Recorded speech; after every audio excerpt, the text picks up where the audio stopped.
Are you ready? What's my name? What's my name? Say Kareem Ali. Say Kareem Ali. You're listening to Are you serious? the Hip Hop Debate Show. Okay, so hear me out. The official podcast of Kareem Ali. In about 2 seconds, Kareem Ali will begin to speak.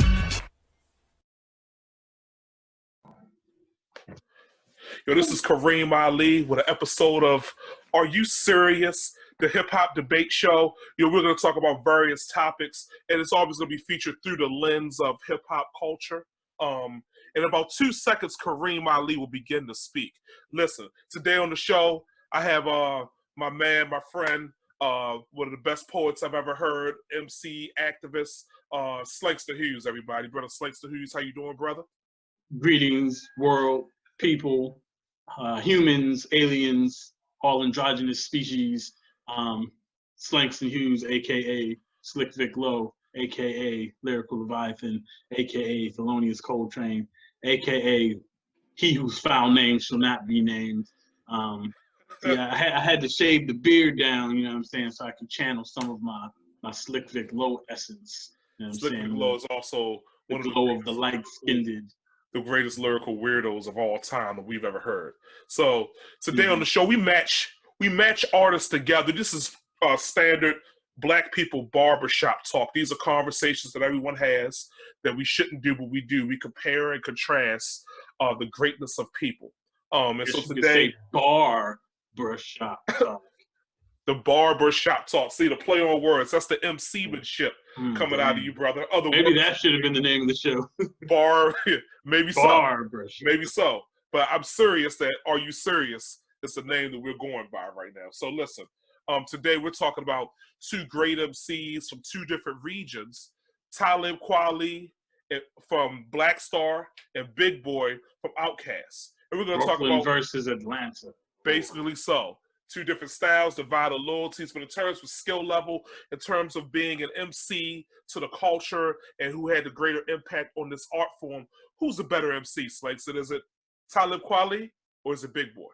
So I actually had a harder time examining this from a rhymologic standpoint than I originally thought I would at first glance of those two sitting on the line together next to each other with the V and the S in the middle.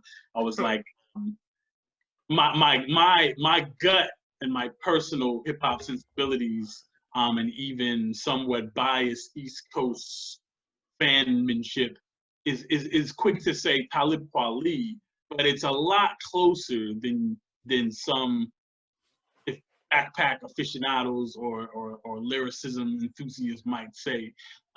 Hear me out. Both of their styles, though from different regions and even different areas, because OUTKAST predates BLACKSTARR and Talib by just a bit. They're very similar styles, though. Both really carry a mastermanship of the staccato delivery, putting certain words together in multisyllabic ways, using smaller words to expand how a bar sounds even bigger vocabulary-wise. All that to say, yeah, it's much closer, and it's weird. The comparison is kind of where it's opposite is that you have Talib, who comes from a group, quote unquote, that really only had one album. And so most of people's consumption of Talib's style and his abilities is through the lens of him as a solo MC, where OUTKAST is predominantly what Big Boy is known for, and most people's consumption of his skills and styles is from the lens of him being in a group.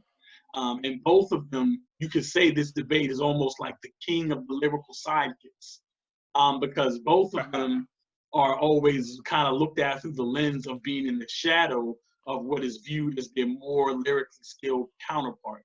Like both Dre 3000 and Yasin Bey, aka Mos Def, cast a giant shadow, or looked at as like lyrical giants. And then they have these really skilled people that they have worked with in Talib and Big Boy, who can be kind of looked at as like, oh yeah, they're really dope too, but not as good as the guy they rhymed with a lot. Where Talib is a little bit more respected lyrically on his own than maybe Big Boy is, but because of the one being mostly known for being in a group. But hear me out. If you really look at the Big Boy solo albums, especially the one that came out around like 2010, 2011, that had the Jitterbug joint on it. Big Boy has always gone really hard and really ham and really been excellent in every verse I've heard him on. And his solo albums, he really extended on that. Starting with Speaker Box. He really okay, so let me that. interject for just a second. I can't disagree with you in that this is a much closer matchup than some people would have it. I do think that there are sidekicks compared to the guys that they're in a group with, but I don't think that it's as far-fetched to say that they're closer even to their group mates than some people would agree upon. I think Mos Def and Andre 3000 are so unique in the way that they deliver, and so unique in the way that they think mentally. That's more so what's outshining Talib and Big Boy more than just what they come with in terms of just pure lyrical skill. Because I think Talib Kweli is phenomenal lyricist, and Big Boy is someone over the years who has really developed, as you say, to be a great artist. I mean, I've heard several of his solo albums, and I was impressed. And initially, before that, I didn't really think much of it because I was so into 3000 that Big Boy was just like, he came in, he was Little C's for me, and some of that was my East Coast bias playing a factor. But as time has gone on, I guess that's a little harsh, but as time has gone on. Hear me out. Specifically to that point in that era, because it was like the late '90s, and I would cite this as lyrical example of how good Big Boy has always been. His verse on the song with Missy Elliott, that he featured on around like 98, 99 was crazy. I remember people were like, yo, did you hear that Big Boy verse on that Missy Elliott song? And so like, it's like every time he's had a chance to kind of like get out of the shadow of the sun that is Dre 3000, he's shown that like he shines just as bright as well. Exactly.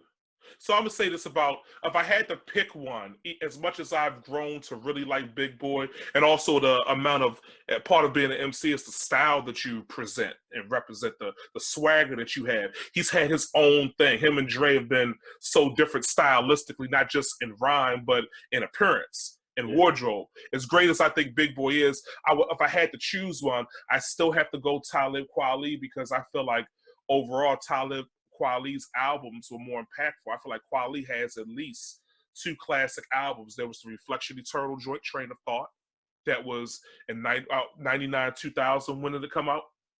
Around that time, 98, around that time period, that I still have to listen to today, that just really showed his the vastness of his ability and the amount of topics that he could speak on. And then also 2000. It was unbelievable record that holds up to the day. And then he had quality and some good records with great singles, but big singles. But another classic album that I felt came out, I believe, 2008, which was Eardrum.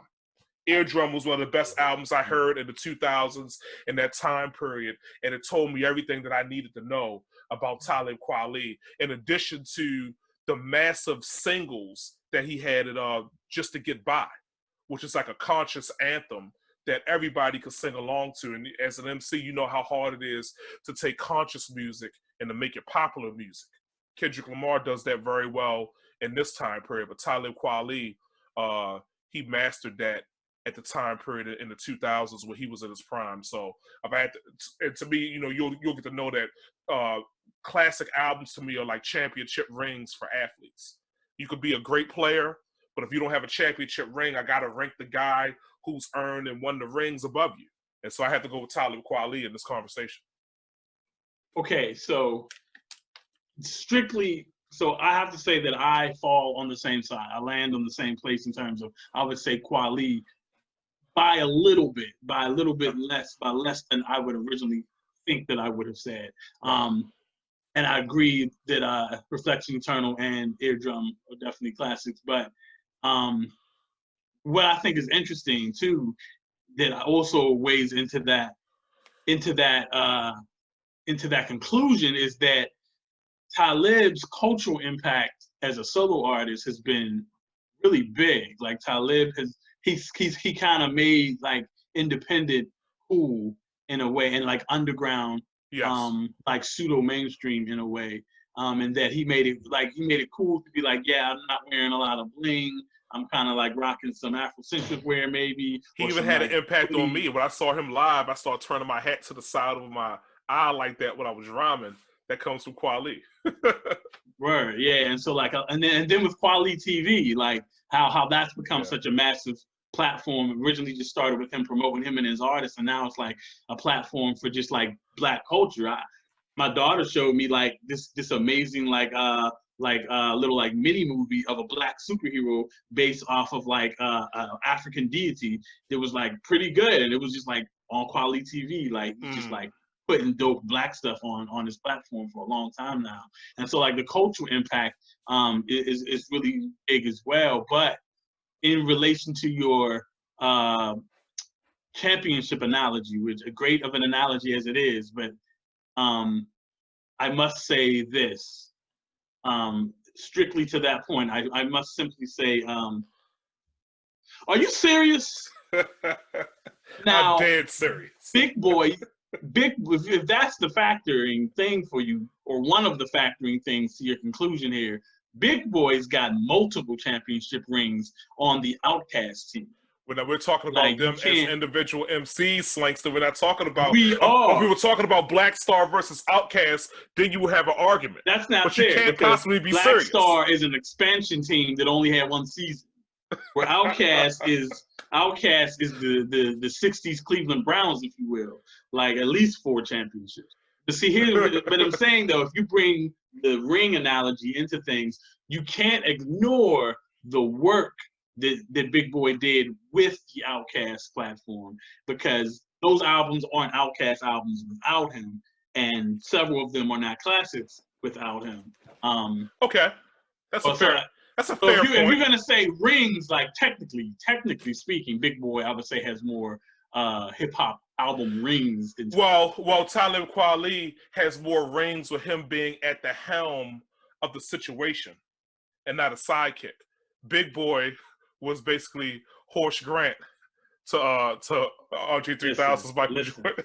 If you don't have Horace Grant, if you don't have Dennis Rodman, you don't have the same. You don't win. But at the same time, you're not the driving force, the driving factor to leading to you getting to the finals and winning those championships. So then the question is, are you considering rings, or are you considering rings worn by the driving factor? Because I think it plays. John Sally, Robert Horry, they've got just as many rings as anybody. They've got rings, but they want the driving force behind those teams winning it. They want the number 1 or the number 2 option, or the guys that were really pushing the engine along. Right. They want the leaders of the team. So you can collect rings. Isn't necessarily rings alone. It's never been rings alone. It's never been rings alone. It's everything that goes on to your ability and skill level. But if you have classic albums, it's going to set you apart because it shows what you can do. Are you discrediting the rings, the silver rings, if you will, worn by, say, a U-God or a Master Killer? They were a part of the team that won those rings. Well, as someone who's seen Wu-Tang live a few times, we didn't need them to be there. So we didn't need them to be there. Are you serious? We didn't need them to be there. I've seen them live as well. Them being there made it matter, though. Because if they weren't there, I'd be like, hey, I didn't see the plan. You want to see them there. You want to see them there. You want to see them. But they're not the driving forces. I mean, if they weren't there, I wish they were there. If Ghost wasn't there, if Method Man wasn't there, you would have wanted your money back. I'll say this though. This was after the untimely demise of the legendary Dirk McGirt, Old Dirty Bastard. His son filled in quite well. Him, and this was before his son even started filling in. It was just the other. It was Nine.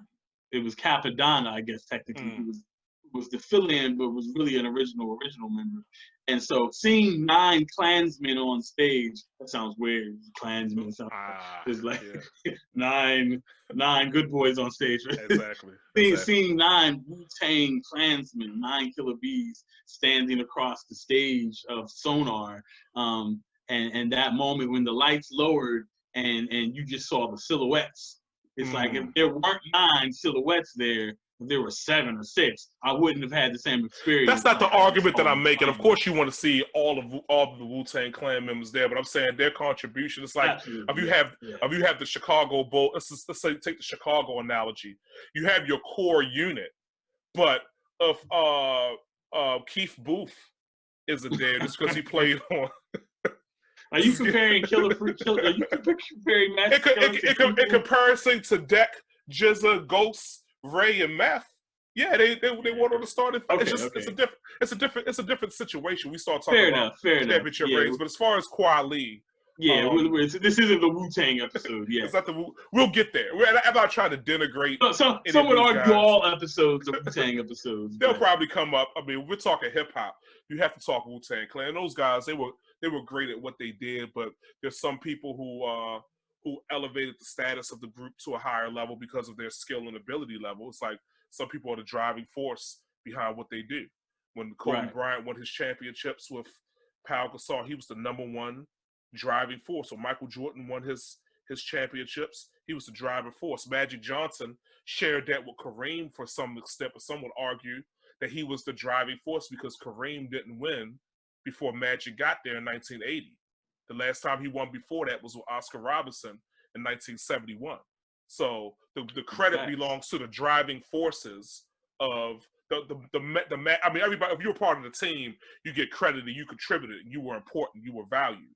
But if you did it by yourself, because it's harder to be a solo MC than it is to be an MC of a group. When you're part of a group, you have to come up with a verse per song, a verse or two. When you're a solo MC, you have to come up with the concept, the structure, the layout, to some degree, the arrangement of how you want the music to be, the lyrics for every single song, and whether you're going to have features or not. It's a lot more that goes into it. So because Kweli's career has been mostly solo, and he's had his classic albums as a solo MC, and without the contribution of his more famous, more heralded, more revered teammate or partner, I would have to go with Kweli over Big Boy. That's not to denigrate or take anything away from Big Boy, because he's a phenomenal artist, and I've grown to like him and his flow and his unique cadence more than I thought I would, more than I thought I could, being someone from the East Coast. Yeah, I would. Same here. So essentially, what we've concluded is that tennis is not basketball. It's much harder to win Wimbledon wielding your own racket the whole time than, say, to try and capture the NBA Finals with a team effort. Well, it's hard. I mean, I can't say what in terms of sports what's harder, because all those sports have those idiosyncrasies. Metaphorically speaking, though, yeah. Yeah, I mean, I think that the individual sports, it's you out there. If you're going to a boxing ring, you did have a team to help you get ready for a boxing match or an MMA competition. Yeah. But at the same time, when it goes down, it's you and another man. Now hear me out, though. Hear me out. I think a counter to that, some would say, that is definitely valid, is that it can be very difficult to create a cohesive, productive unit out of multiple people, 2 or more, artistically, than if you have, the artistic control of everything. You can build something sometimes easier than it is to make a team act. Well, speaking from my own experience, that's true. That's why groups break up. That's why groups break up. But what I'm talking about specifically is the writing, the lyrical load that's on one person, the amount of rhymes or songs, lyrics that you have to write to come up with these songs, and then it's not as collaborative either. So the collaboration can help you in developing songs, because you got someone that you can depend on that's come up with 50% of the ideas or a proportion of the ideas. Like you put a Wu-Tang album together, everybody just goes in and spits their hard rhyme, and it was up to RZA to try to create songs out of it, to take it and make something out of it. Whereas their initial album, 36 Chambers, they didn't hear what the other guy did. Other than them just talking back and forth and cipher together. They went in by themselves, they recorded, they left, and RZA took all those things and made an Look, album out of it. So speaking of lyrical loads, the original, that's a funny combination of words. The original demo for Kareem, Cash Rules Everything Around Me, Spectre Deck just came in and just like went ham with a battle rap over the whole beat. And RZA was like, wait, like come back in, like I want you and Ray to like tell a story here, like tell a story. Don't just go ham with your lyrical swords on this one. And because of that insight, truly a classic song was created, where it may have just been, you know, another Mystery of Chessbox, Raekwon and Spectre Deck just like laying their lyrical load all over the beat. My goodness, that just sounds so pornographic. Congratulations, you turned the show into X-rated liquid lyrical load on the faces of our listeners. Like, man, I can only count on this you. This isn't that genre. This isn't that genre. My goodness, we'll get there. We'll match some porn stars together at some point and see who had the best hits. Okay, so but before you go, to speak to your point, it can also be difficult as a collaborative effort. I mean, speaking for myself as someone who was formerly part of a group, it's difficult when the other person isn't as motivated to do it as you. And I think both of these artists in their careers are separate from that, because Big Boy wants to continue. He probably wanted to continue making albums for OUTKAST, and Andre 3K, because of he's the more super artsy, spaced out guy, and he's got to feel it a certain way. He's somewhere sitting in the park playing his little flute or something like that, not knowing if he's thinking he's not good enough. And Most Def, aka Yasin Bey, Talib, you think Talib wouldn't want to do another Black Star album? He's wanted to, but most after Black or Both Sides, he was out there, man. He was out there doing those stuff. He's a phenomenal actor, but he just altered some of the style of hip hop that he was doing, and it seems like he's not as motivated by the craft as quality. I'll save my most analyses for a most based episode. Okay, but, no question. To your point though, something that really came up when you say, you know, as someone who was a part of a group, well, for yourself as an artist, that particular part of your journey was very similar to Talib's with High Tech and Reflection Eternal. And in a review that I wrote for you and Ambush's album, I even compared it to that record in terms of like the cohesiveness between music and lyrics. And so what I'd say to that point is that, do we look at the Reflection Eternal album as a solo effort simply on the lyrical side, but in terms of the marriage between MC and producer, we only got 2 Reflection Eternal records in ever. And while they both were very good, it's like it's hard to even look at them, quote unquote, as a group, as to more so of an occasional collaboration. And BLACKSTARR is the same. That's a good argument. As far as Big Boy came into things under the umbrella of it. And so for him, leaving the group was venturing out, where for Talib, being on group projects was counter to the norm for him. The group, okay, so to me, there's different types of group. There's a duo of 2 MCs like EPMD or OUTKAST, and then there's the MC producer duo like Gangstar, like Eric B and Rakim, like Pete Rock and CL Smooth. And so I think Talib was more like the latter, where it's still, as Rakim says, I'm the soloist. So even though Eric B was there doing whatever Eric B did, well, whatever Eric B did is we're not gonna well, Eric B provided the scratches. Eric B was the businessman, and he was the muscle. The production was often. We know now Rakim did a lot of the production. It was Marley Marr. I'm not saying Eric. I'm sure Eric contributed his ideas to the situation, and it was a classic. But again, we digress. I'm not going to take away from Eric B. Did you know Rakim played the drums on Juice on Know the Ledge? Yeah. He also originally laid out how Check Out My Melody was, but just didn't quite know how to do the sampling. And then it was Large Professor, uncredited, who actually made that beat work. Well, we'll have plenty of, we'll talk about Rakim plenty, who I think is one of, if not the greatest MC of all time, but this isn't about that brother right now. There's a recent performance on YouTube of Eric B and Rakim performing as the Rhythm Hitter. I think I've seen that. And also, I've seen them both live, and it's a different experience than just seeing Rakim himself. I'll Well, say yeah, that. I seen Rakim with Kid Capri, not with it. No, I've seen him with Eric B. And I have a lot of it is on my Instagram page. You should be jealous of me because they came out with the big jackets on from the 80s. And instead of saying his DJ, he was pointing back to Eric in the background. They had a very interesting chemistry that, you know, they built up over a 30-year period. But we're both in agreement that if we had to say as great as Big Boy is, and it's a close comparison, but we would put Talib ahead by a pubic hair. I would say at least by 3 shakes, of a toenail, red, black, and green toenail. Well, here's a bonus to this, a caveat to this entire breakdown. Hear me out, but it's very interesting because most people, their first thoughts when you say Big Boy, they think OUTKAST, they think more commercial type. He had a great solo career. Big Boy did. Big Boy is but they think more commercialism, if you will. Yes. With furs and the fly Atlanta styles and pimp type hair. Where you think of Talib, you think, you know, revolutionary people, MC. You know, he's talking about important issues and things like that. But I would argue that is a little bit of a misnomer.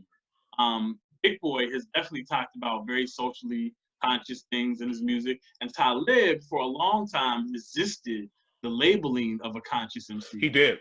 It's like, you know, what does that even mean? Like, we'll be willing to do songs with Gucci Man or whoever there is. You're right. I don't talk about Malcolm X and Assata Shakur on all my songs. I'm certainly not who people thought I was. It was like, you know, don't paint me in that kind of corner. Of course, I talk about socially conscious stuff, but he didn't want to be labeled as a conscious MC. And the pushback to that by a lot of people was like, you know, so what are you, an unconscious MC? Like, you know what I'm saying? Like, you don't want to be labeled as someone who has stopped behind their work. But if you really listen to Talib's music and lyricism over the years, you know, he talks and touches on certain things, but I would say he doesn't necessarily go deep into certain things. Like he kind of paints the surface with certain topics and he glosses over the top ideologies. Yeah, but it's I'm not saying that he never did. I would have to sit and think about it. I mean, I'm sure there's been some more introspective, especially on the Train of Thought album. Good morning, good afternoon, good night. What have you done with your life? There's a lot of things I think Talib has contributed. How deep do you think he has to go? Well, I'm in comparison to some others, you know, say like a KRS-One or even his partner Mos Def, you know, it goes deeper than like just a couple feet deep. And then too, in terms of topics and stuff, you know, we sell crack to our own out the back of our home. We go through episodes too, like Attack of the Clones. I mean, where does crack not get sold out the back of homes in good-ish urban environments? You know, that's a pretty blatantly surface statement in terms of. But it's a commercial song. You can't really go. I mean, but he didn't make a song about, you know, how the government put crack in the hoods and Freeway Ricky Ross and all of that. You know, where it's like, you know, I did. I'm sure. Indeed. And so, you know, there are, all that to say, there are deeper levels, even though he kind of gets stereotyped as being like the deepest of the deep, where he's like, one, it's not always the deep, it's not necessarily the deepest levels, but also he gets pigeonholed as someone who like does a certain kind of music, a certain kind of topic. There are a lot people don't know. Second Reflection Eternal album, he has a whole song about getting fellatio from I forget who it was. It was a famous black beautiful actress. He has a whole song about like linking up. In addition to Jaguar White, for what we now know. Are you serious? This is going to be that kind of podcast? No, but you went there. You started talking about, you know, fellatio and what's next, cunnilingus? Cunnilingus? My point being, he had a song about that topic. I get it. So he only makes conscious music. He has some versatility. I don't think he only makes conscious music. Yeah. Actually, as time has gone on, Talib Kweli has become almost more of an irritant in some ways. I mean, if he hears this, he might just go at my Twitter. Well, he's banned from Twitter. He might just go at my Instagram for levels for saying something that he disagrees with. Well, I mean, you introduced some. He'll go on forever. You introduced. Who will be here forever? You understand that? You introduced an interesting angle, sir, in that and you hinted at this side of discussion in general a little bit in your comments here. Should we address the ebony porn star in the room? Ain't nobody in my room. like the elephant in the room on this is that recently it was revealed to the internet world that Talib Kweli was currently dating a particular ebony porn actress. I didn't. What porn actress is this? Oh, see, this is the names. thing. I did not. I have to, I didn't say he was. I mean, these conscious MCs aren't necessarily the greatest people. Right. I mean, I don't we believe know that. we know that a particular black intellectual giant, if you will, or famous intellectual giant was one-sided as for dating who was called the conscious stripper. Oh, we're talking about Dr. Umar Johnson. Oh, okay. Dr. Johnson. So it's his name. So, I mean, so but who's to say but wait a minute. Conscious MCs don't also, one thing conscious people like to do in general in that community is have intercourse with each other. I mean, you have to understand duality. This is everybody's pretty much fucking each other. I mean, Tupac had I Get Around, but he had I Keep Your Head Up, and it was a lot of. He's a Gemini as well, so there's that. But a particular artist and friend of ours who is actually going to be a frequent guest on the show is the one who brought this information to my attention recently, because I don't necessarily follow the gossip, and I know he does. So, I know the person you're talking about, and he is he's all about the tea. All about the tea. Hold his beer, and he'll hold his beer, and he'll bring you a tub of tea. Right. To quote him, tub of tea. But Sonny Ray himself is the one who brought this to my attention, and that basically, Talib and ebony erotic actress Sarah Vaughan. Not the singer. Why would we disrespect the greatness of Sarah Vaughan? Why would they do that to the much different spelling? I want to turn into Farrakhan on her. Oh, my dear brother. My dear brother, why would you listen? Are you serious? Are you serious? I know that you're familiar with the work of actually I'm not. I've moved on into amateur and scenario. I need a story now. It's not just that they're fucking. It's like, why are you fucking? So just a straight ebony. We don't need to go into that right now. But hear me out. So he's dating this sister, and so all of a sudden there's the internet backlash of like, well, you're supposed to be representing this and that as a conscious artist and all, that same narrative still attached to him. And he's just like, I'm dating a sister because we had chemistry and we vibed together, we enjoy each other's company. And then he came with what you mentioned, the Talib forever internet backstrike to the But the issue is this with that. If we're talking about, we're going to play moral police. Okay, you're dating an ebony porn star, but you're married. Talib Kweli, I believe he's still married, and he had got somebody else pregnant, and he had somebody. That's what Jaguar was saying, but he was still married to his wife. But none of that really concerns me. As an MC, he's been one of my favorites, as has Big Boy, and I think that they're both great. I would pick Talib by just a little bit, but he's had more of an opportunity to have more of a solo career. I think he's just a slightly better lyricist, but some of that stuff is just about style and region as well.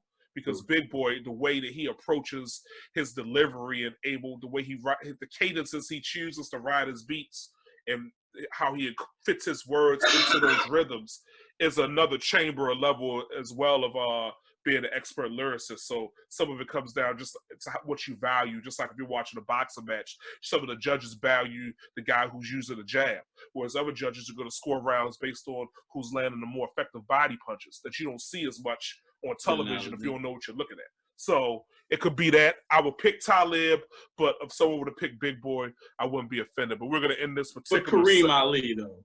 But hear me out. Okay, all right. Bonus track.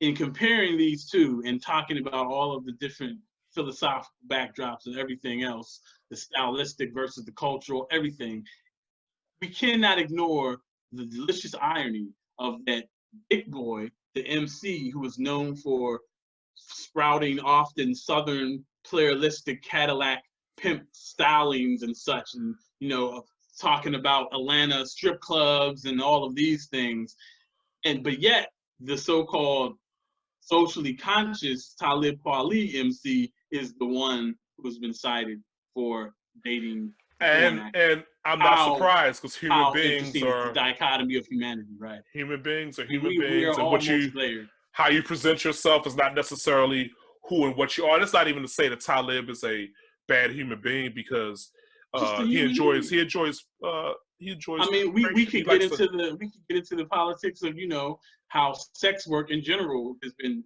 painted as being this horrible thing, and this is wrong, and the morality attached to it, where, you know, now more recently the politics around sex work and the respect for sex workers, and that this is the world's oldest profession, and these people are just as valid in what they do in their profession as anyone else, and that stigma attached to it, you know, kind of being deconstructed, you know, like, just because that's what you do for your vocation. We're definitely in a world where anything goes. But I like to end this particular segment of Are You Serious? And we seemed like we were both very serious. And so hopefully we won't agree this much in most of these. Probably not. But this one, you know, I probably grew up a little more on Talib than Big Boy. I mean, because, you know, listening to OUTKAST, I grew up on them. I think Dre's voice was more at the forefront. And even in BLACKSTARR, Talib seemed more plain compared to most, who's even the texture of his voice had just more layers. It was more catching, more ear catching. And so the other two artists were kind of overlooked, but they both did a great job of making their own way in their own light over the years by doing solo projects and making themselves stand out. So respect to both the brothers, Talib Kweli and Big Boy. I'm Kareem Ali, Slangston Hughes. We'll see you next time. Are you serious? Very serious.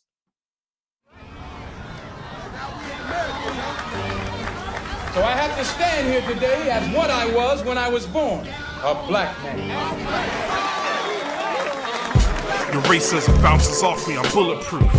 Your prejudice gets deflected, I'm bulletproof. Your hatred can't penetrate me, I'm bulletproof. Our minds can't be shackled no more, nah, we know the truth. Yeah, from the spot that Malcolm stood.